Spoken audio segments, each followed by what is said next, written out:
Buenos días, soy la doctora Marci Larragán del Hospital Arzobispo Loaiza. Hoy día vamos a hablar sobre la meningitis bacteriana. Los contenidos que vamos a tratar van a ser definición, etiología, patogenia, las manifestaciones clínicas, el diagnóstico y el tratamiento. Definición. La meningitis es un proceso inflamatorio del espacio subaracnoideo y de las membranas leptomeningeas, llámese la pía aracnoides, que envuelven tanto la médula espinal como el encéfalo. Es una de las infecciones más graves en pediatría. Un poco de anatomía para recordar. Acá tenemos el cerebro y el hueso del cráneo. La membrana más gruesa y exterior es la dura madre. Debajo de la dura madre tenemos al aracnoides y debajo del aracnoides tenemos a una membrana delgadita que está mucho más pegada al cerebro, que es la pía madre. Un poco más para ubicarnos, tenemos la piel, ¿no? La aponeurosis, el periósteo, el hueso, que es grueso y grande, que es la caja que protege al cerebro. Y debajo ya vienen las membranas, las meninges conocidas, ¿no? Dura madre, aracnoides y pía madre. Y los espacios entre dura madre y aracnoides, el espacio subdural, debajo del aracnoides, el espacio subaracnoideo, y entre la pía madre y el cerebro, en el caso del cerebro está cercano, muy adosado, pero en la médula espinal se separa un poco y forman el espacio epidural.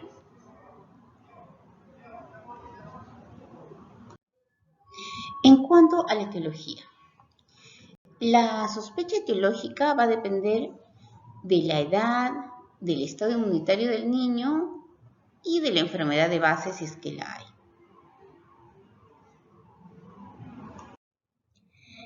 Cabe resaltar que la incidencia de meningitis bacteriana aguda ha ido descendiendo progresivamente a través del tiempo, y esto principalmente por el desarrollo de la vacunación frente a los patógenos implicados. Así, la incidencia por meningitis por Haemophilus influenza ha disminuido en casi el 99% desde la instauración de la vacuna. Ya es raro ver meningitis por Haemophilus. Han quedado en frecuencia todavía las meningitis por Neisseria meningitidis y el Streptococcus pneumoniae, que siguen siendo todavía las más frecuentes en nuestro medio. Dentro de ellas, en los niños menores de 10 años, principalmente Streptococcus pneumoniae. Y entre los 10 años y 19 años, Neisseria meningitidis. Así tenemos que en los menores de un mes, los principales agentes etiológicos van a ser el estreptococo del grupo B, Escherichia coli, la listeria y la Klebsiella. Entre 1 y 3 meses todavía persiste estreptococo grupo B, Escherichia coli y listeria, y van apareciendo Streptococcus pneumoniae, Haemophilus influenza y en menos cantidad Neisseria meningitidis. En los niños de 3 meses a 5 años están principalmente el Streptococcus pneumoniae, el Haemophilus influenza y la Neisseria meningitidis. Y en los niños mayores de 5 años principalmente el Streptococcus pneumoniae y la Neisseria meningitidis. Esta etiología varía un poco en situaciones especiales. Así, en los pacientes de neurocirugía que han tenido intervenciones quirúrgicas, TECs o portadores de válvulas ventriculoperitoneales, se deben considerar agentes etiológicos como el Staphylococcus epidermidis, el Staphylococcus aureus, el Streptococcus pneumoniae y Bacillus gram negativos. En los inmunosuprimidos, debiéramos considerar también Bacillus gram negativos, Pseudomonas aeruginosa y Listeria monocytogenes. En estas situaciones especiales deben considerarse estos gérmenes además de los usuales.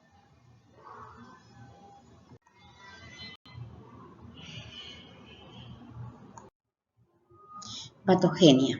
¿Cómo es que se produce la meningitis? Generalmente, la meningitis va precedida de una infección respiratoria alta.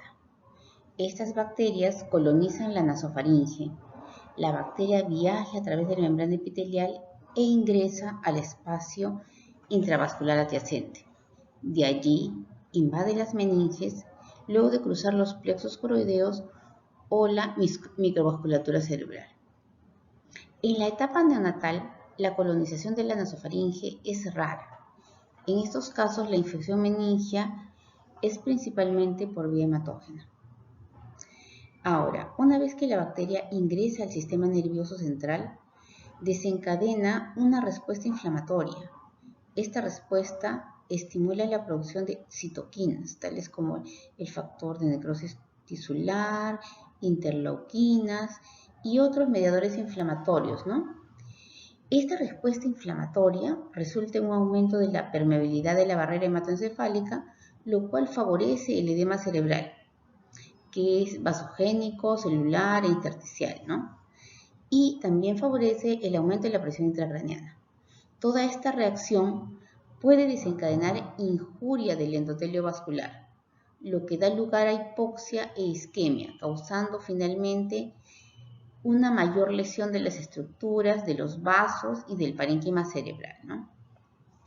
Ahora, en algunos casos la meningitis se puede desarrollar más bien como una extensión directa, ya sea del oído medio o de los senos paranasales, o también como consecuencia de un trauma encefálico severo, también procedimientos quirúrgicos o defectos durales congénitos, entre otros.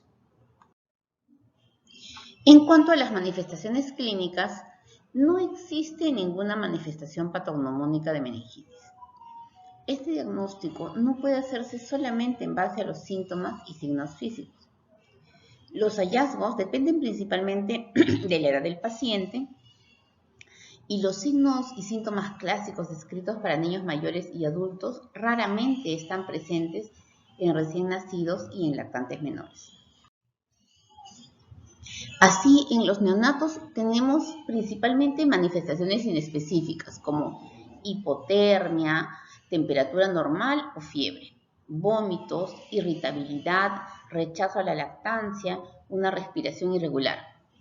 Entonces, si se considera sepsis como una posibilidad en ese neonato, se debe hacer una punción lumbar para descartar meningitis. En los lactantes, de repente podemos tener un poquito de síntomas un poco más claros, pero siguen aún siendo inespecíficos. Por eso es importante mantener siempre alta la sospecha clínica. Cuando hay, por ejemplo, vómitos, fiebre, somnolencia, un llanto inusual, irritabilidad marcada, convulsiones. Los signos meningios como tal son frecuentes ya en los niños por encima de los 18 meses. Y no olvidar que la incidencia de meningitis entre los 6 y 12 meses puede ser elevada. Entonces siempre hay que tener ese diagnóstico por descarte ante una evaluación de un niño febril, ¿no? Y los síntomas que estamos describiendo. En los niños más grandes, más bien, vemos fiebre, ahí cefalea, vómitos, ahí están la cefalea, los vómitos casi explosivos que conocemos, alteración de conciencia, allí sí vemos rigidez de nuca y los signos claros de Kernin y Brudzinski. En el caso de las infecciones por Neisseria meningitidis podemos ver también lesiones purpúricas. Diagnóstico. El diagnóstico se hace principalmente con la evaluación del líquido cefalorraquídeo. Entonces, ante cualquier sospecha clínica, se debe de realizar una punción lumbar para el estudio de este. Salvo que exista alguna contraindicación, ¿no? En ese caso, lo que se hace es iniciar el tratamiento hasta demostrar que el problema no es una meningitis. Ahora, ¿qué características en el líquido cefalorraquídeo debemos encontrar que nos digan que es meningitis? Físicamente, generalmente el líquido debe tener el líquido normalmente es cristal de roca. En el caso de una meningitis, este líquido tiene una apariencia turbia. Tenemos glucosa baja en el líquido, proteínas elevadas y quien nos da principalmente es el GRAM que nos permite tipificar a la bacteria que está implicada. Pero en este caso también tenemos que tener algunas consideraciones. Por ejemplo, ¿en qué otras situaciones se puede dar una apariencia turbia del líquido? Por ejemplo, en una elevada concentración de glóbulos rojos, en una elevada concentración de glóbulos blancos, en una elevada concentración de bacterias y una elevada concentración de proteínas, ¿no? O sea, no solamente entonces es por bacterias, sino pueden haber otras situaciones. Por eso, todo se va a tener que estudiar para hacer una unidad.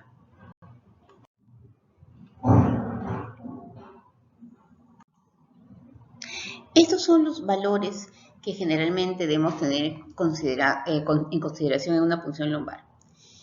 En los pretérminos, en el atérmino, en el mayor de 7 días, ¿no? A término, y en el niño grande, ¿cómo es que se ve el líquido cefalorraquídeo? ¿Qué encontramos normalmente? En el pretérmino, por ejemplo, células de 0,25, a veces pueden haber hasta 57% de polimorfos nucleares sin ser una MEC, y la glucosa es baja porque el neonato tiene glucosas más bajas que el adulto, entre 24 y 63, y sus proteínas entre 65 y 150. Entonces, por encima de esto, sí ya podríamos hablar de un líquido patológico. Así en el atérmino, en el mayor de 7 días y en el niño, ¿no?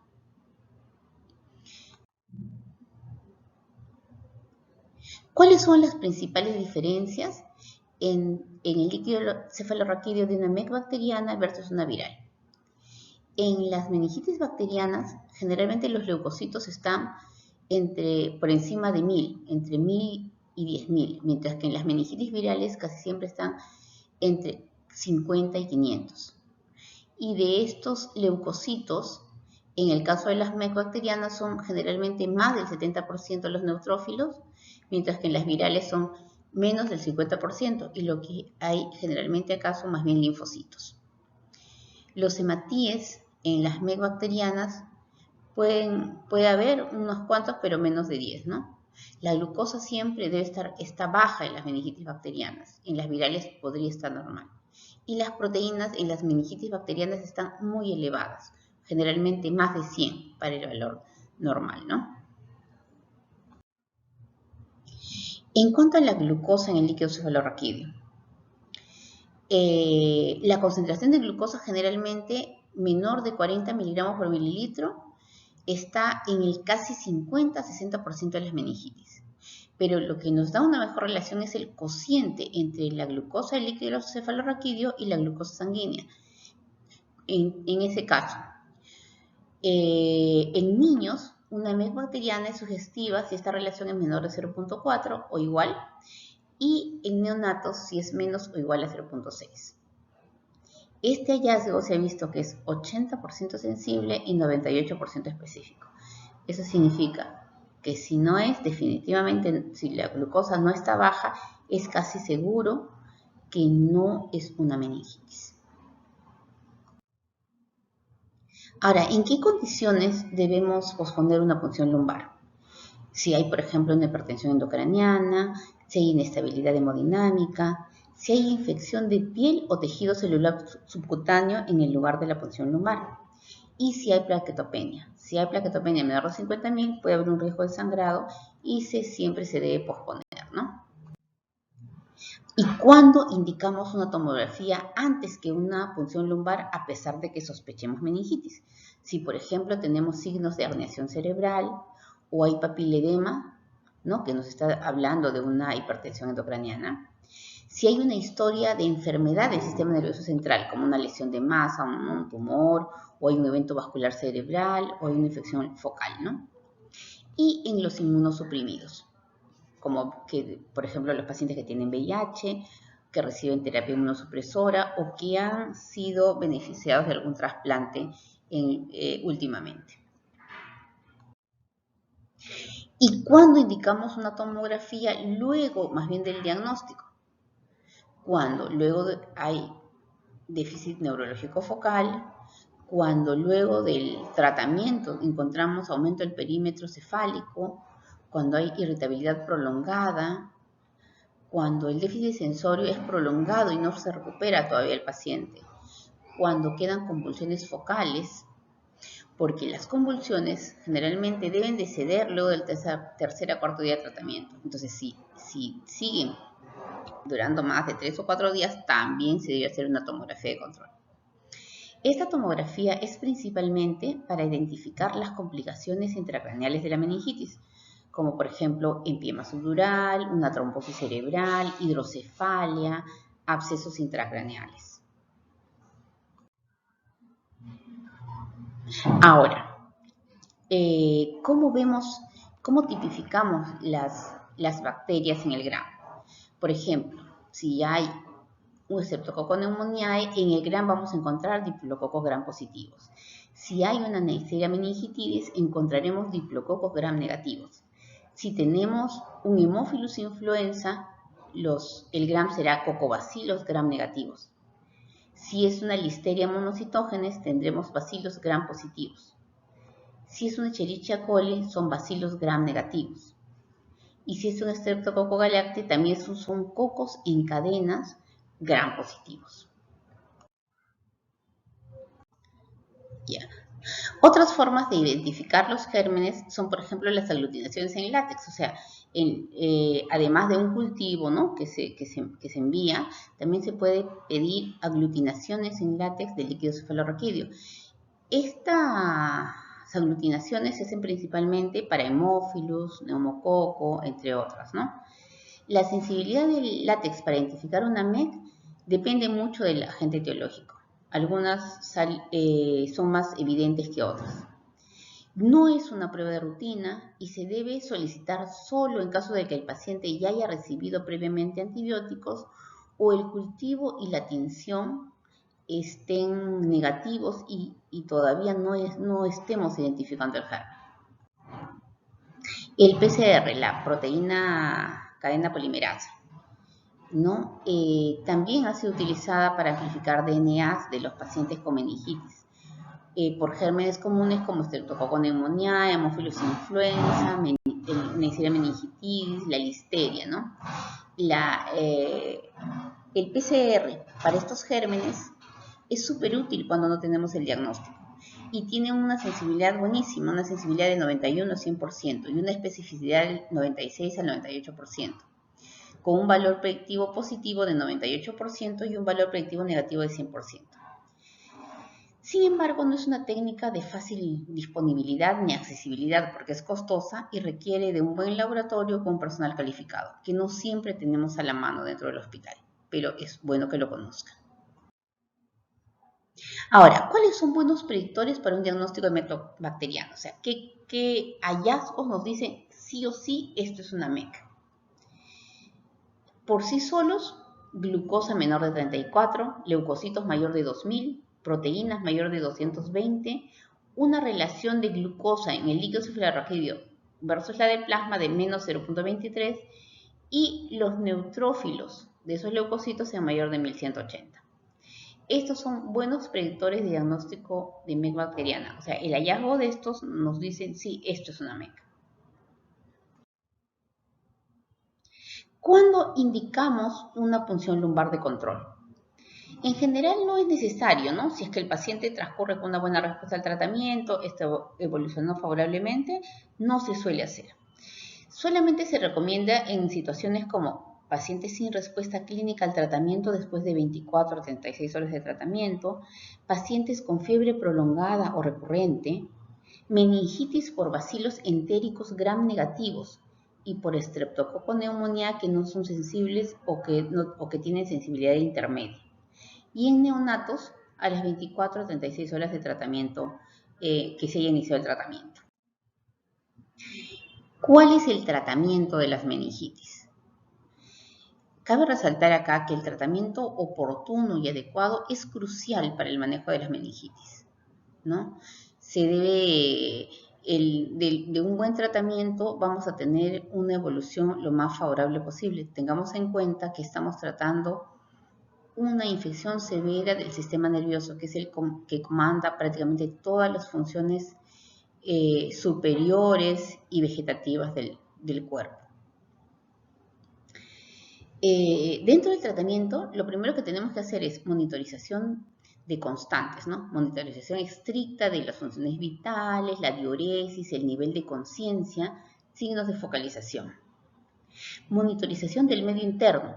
Se debe realizar manejo estricto del medio interno. No se debe hacer restricción de líquidos, salvo que tenga el diagnóstico de síndrome de secreción inapropiada de hormona antidiurética o de otra condición muy particular. Se debe hacer el control de temperatura, el control de la glicemia. Se debe hacer el control de las convulsiones y se debe iniciar un uso adecuado de antibióticos. Para el uso de la terapia antimicrobiana se debe tener presente lo siguiente. Primero, que se está manejando una infección de un sistema que cuenta con pobre fagocitosis ante un inóculo muy elevado, ¿no? Que se debe elegir una droga preferentemente bactericida y que tenga buena penetración a través de las meninges. Y es de especial importancia el tiempo que la droga permanece en el líquido cefalorraquídeo a una concentración que exceda en 10 veces más o menos la concentración bacteriana mínima del agente causal. La clave de un tratamiento efectivo parece radicar en proporcionar el antibiótico antes de que la conducción clínica tenga deterioro. El resultado, el pronóstico de una bacteriana es multifactorial. Depende de la edad del paciente, del momento en que llegó a la emergencia, del grado de conciencia con el que llegó y sobre todo del germen.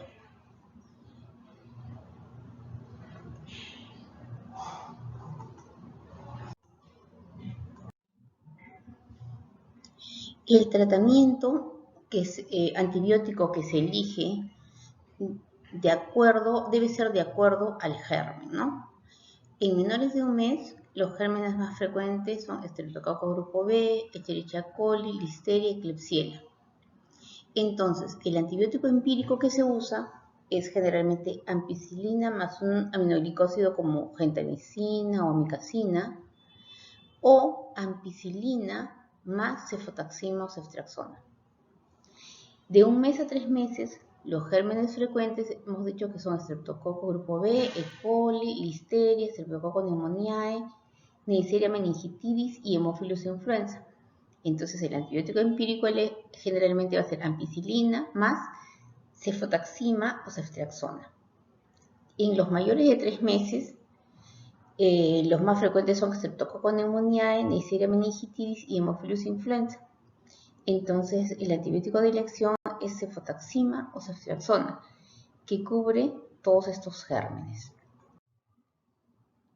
Y el tratamiento antibiótico ya según el germen causal, si ya localizamos el germen, entonces tenemos, para las enterobacteriáceas, generalmente usamos ceftriaxona o cefotaxima más una amicacina, o de acuerdo a la situación, inmunosupresión, o que consideremos que es de una meningitis de repente resistente, meropenem más o menos un aminoglicósido. El tratamiento de las enterobacterias son 21 días o 2 semanas del primer cultivo negativo. Si lo que encontramos es Haemophilus influenza, entonces nuestro antibiótico será ceftriaxona o cefotaxima. Y en los alérgicos a la penicilina, Aztreonam o cloranfenicol. El tiempo de tratamiento serán 10 a 14 días.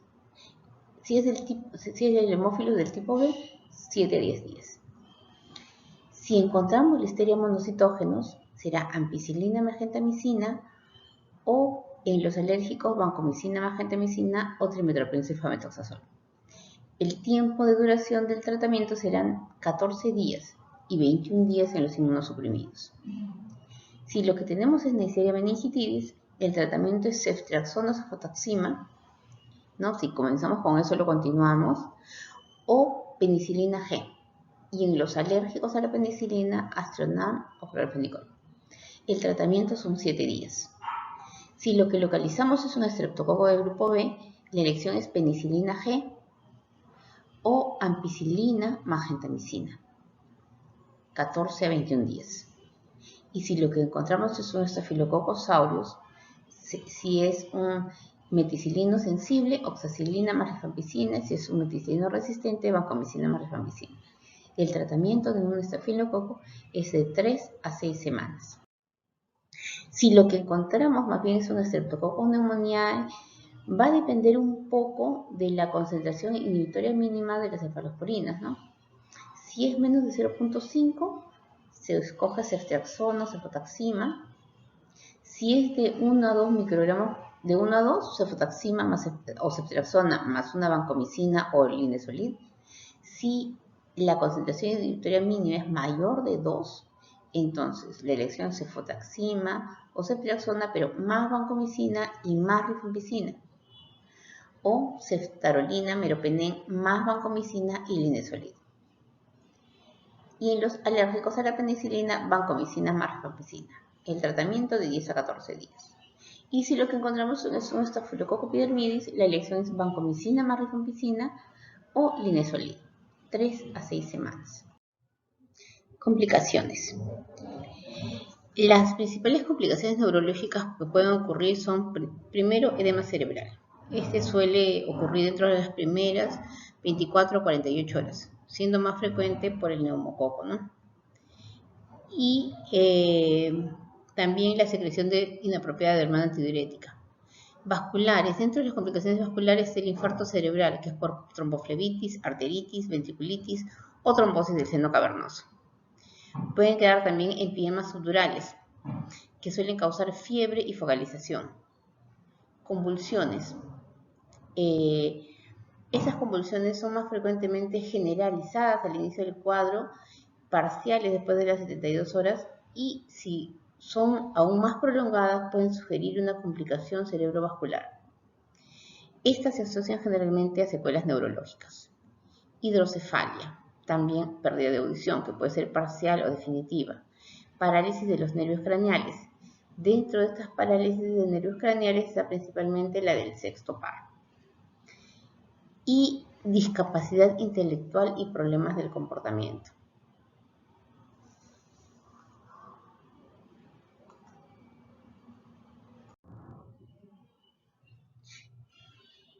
Las fuentes de donde obtuve la información. Muchas gracias.